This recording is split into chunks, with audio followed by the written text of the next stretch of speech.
નમસ્કાર, આપ જોઈ રહ્યા છો 24 ન્યૂઝ ગુજરાત। સુરત શહેરમાં અલગ અલગ કંપનીના મોબાઈલ ફોન નંગ 8 કિંમત ₹1,85,000 તથા અલગ અલગ કંપનીના 2 લેપટોપ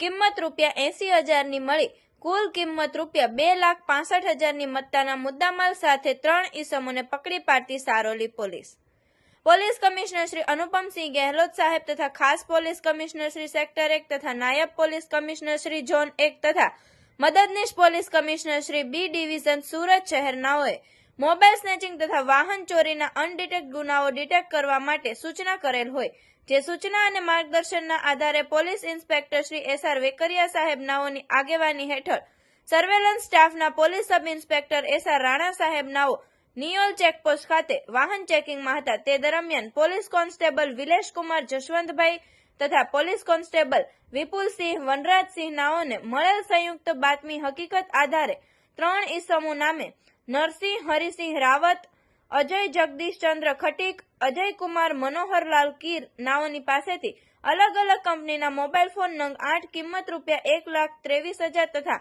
અલગ અલગ કંપનીના 2 લેપટોપ જેની કુલ કિંમત ₹80,000 ની મત્તાની ગણી તમામ મુદ્દામાલની કુલ કિંમત ₹2,03,000 ની મત્તાનો મુદ્દામાલ પકડી પાડી ભારતીય નાગરિક સુરક્ષા સંહિતા કલમ 106 મુજબ તપાસ અર્થે